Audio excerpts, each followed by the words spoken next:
Hey everybody, it's Jason Blaha here, and today I want to chat with you guys a little bit about one of the big misconceptions that we get out there about drinking a gallon of whole milk a day for skinny underweight lifters. And this is one of those things that I actually agree with the starting strength guys. I agree with Ripto on, even though I might disagree with them on a lot of points. This is not one of them, and they are dead accurate. And this has been my experience coaching my own skinny guys. And you guys have seen at least one transformation of one of my guys doing go mad, and everyone's like, he got leaner. No, he didn't get leaner. He just gained a bunch of muscle. But the point is, people say, well, it's a lot of fat in it and calories in, calories out. How can you possibly say that your guys don't get fat drinking a gallon of milk? Well, because in many cases, it's only a small surplus. And here's what you need to remember with a lot of these skinny undereaters. They struggle to get enough quality nutrition in. And when it comes to calorie surpluses,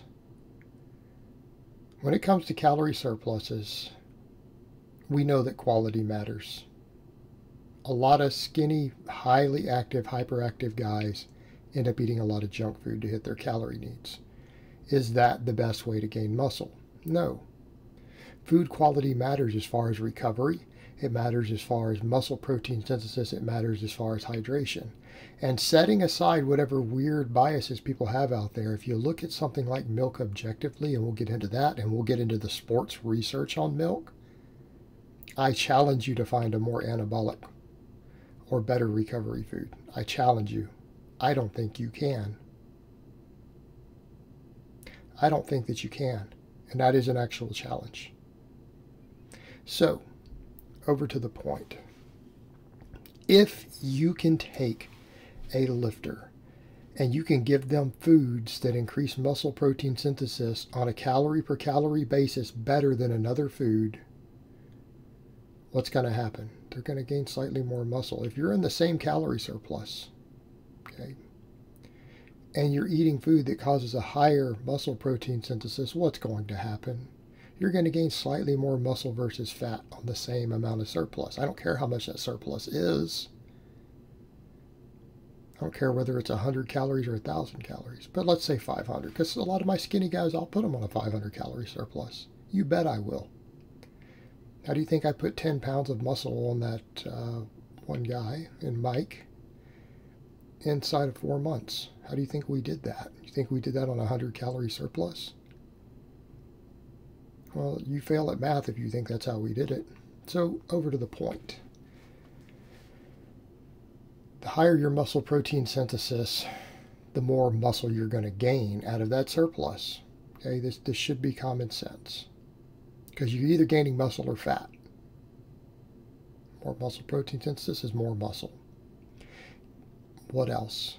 We start looking at training volumes, training loads, how hard we push people. Does recovery matter? You bet it does. If your diet and lifestyle facilitate better recovery through any host of mechanisms, can a lifter or an athlete train harder? Yes. Yes, they can train harder.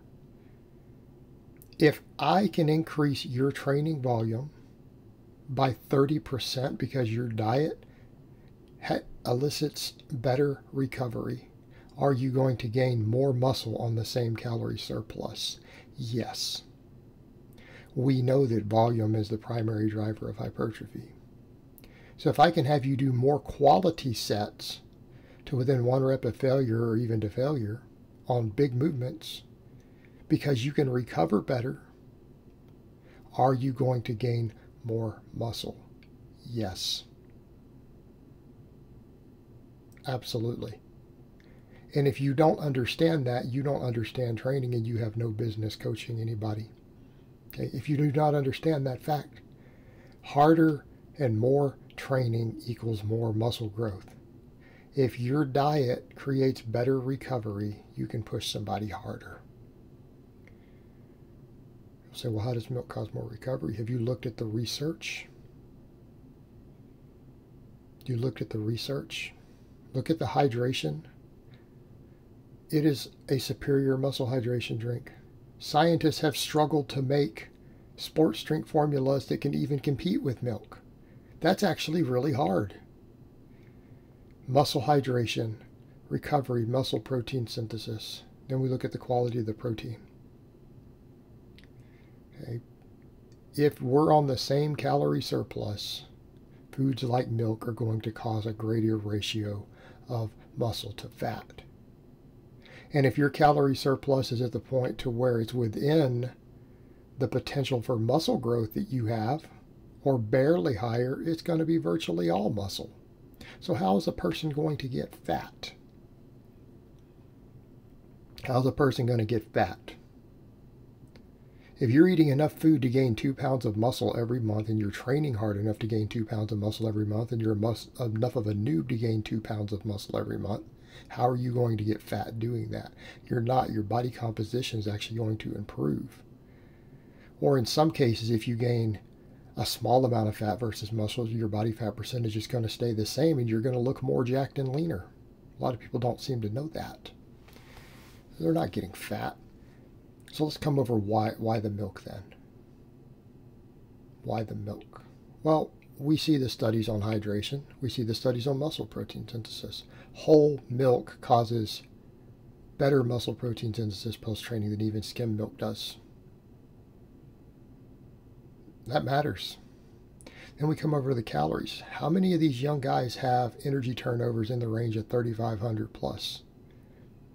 By the way, those curious, my guy who did that 10-pound lean bulk, his maintenance calories are like 3,500. He's a hyperactive 19-year-old kid who's very physically active, who is lifting hard 4 days a week and is very active. Okay? 3,500 calories. You know how hard it is for undereaters to exceed that in clean food? It's hard, so they end up eating junk food. Do you really think junk food's going to compete with milk looking at the studies on it? No. All right, what else happens? What are we dealing with recovery? We're dealing with hydration, electrolytes, all of that stuff. How many highly active young men get dehydrated when they train a lot? So what do we have with milk? We have a consistent 2,400 calories. So if you need 3,500 calories or 3,800 calories or 4,000, and yes, that is very common for extremely active young male lifters and athletes, even who are at lower body weights, that's common. Your first 2,400 calories are already set. They're set. We have everything we need right there. It's consistent, and as long as they drink that whole gallon of milk every day, they know for a fact they got 2,400 calories. That they don't have to measure, they don't have to weigh, they don't have to account for. They just got to make sure they get that every day. Well, then it's not that hard to get that next 1,200 calories from other food. It can easily be done. They don't have to freak out about weighing and tracking as much to make sure they get enough food. That milk covered a consistent, guaranteed 2,400. Come back over. If we want them to get a gram of protein per pound of body weight, let's say you got a 160-pound kid, he needs 160. He got 128 grams of ultra high quality protein, the highest quality protein in terms of bioavailability of anything out there. Easily in the top 1%. Eggs can compete with it. With 2 different types of protein in there, casein and whey. He got 128 out of his 160 minimum. Already covered. He doesn't have to worry about protein, tracking protein at all. You don't have to worry about cooking any of that. How about hydration? We've got a gallon in him. How many of these kids get dehydrated? He got a gallon of fluid in, guaranteed already. Furthermore, what's in it? He's got the entire RDA of magnesium, potassium. Those are big ones. Those are your big electrolytes right there. And then obviously we blow calcium out of the water. All of your magnesium and potassium for an active athlete have largely been covered from that gallon of milk. All of their fluid needs to avoid dehydration, and you need all those things for that, have been covered from that gallon of milk. We have now removed the need to account for fluids or electrolytes for hydration and replenishment after activity and training. We've now completely removed that by adding the milk. We've already covered the first 128 grams of their protein with a superior protein source that they don't have to track protein anymore. All right? It gives us a degree of consistency over all of these things that we struggle with to make sure that our young lifters get nutrition in. And most of them are still going to have to eat another 1,000 calories or more of actual food on top of it. But all of their fluids, their protein, their electrolytes, their hydration have been fully covered from that gallon of milk. This is why it works. It's not intended to get them fat. They don't get fat. They don't get fat. It lets you push them harder, train harder. They gain more muscle. Right? They gain more muscle. A gallon of milk a day for an active, athletic young man who is training really hard is the closest thing you're going to get to an over-the-counter anabolic. Right? It's probably the closest equivalent you're going to get to giving them a low dose of D-Bol. And it works. And it works every single time. All right, guys, well, that's really all I have to say on that today. I hope it's been informative, and I will talk to you guys next time.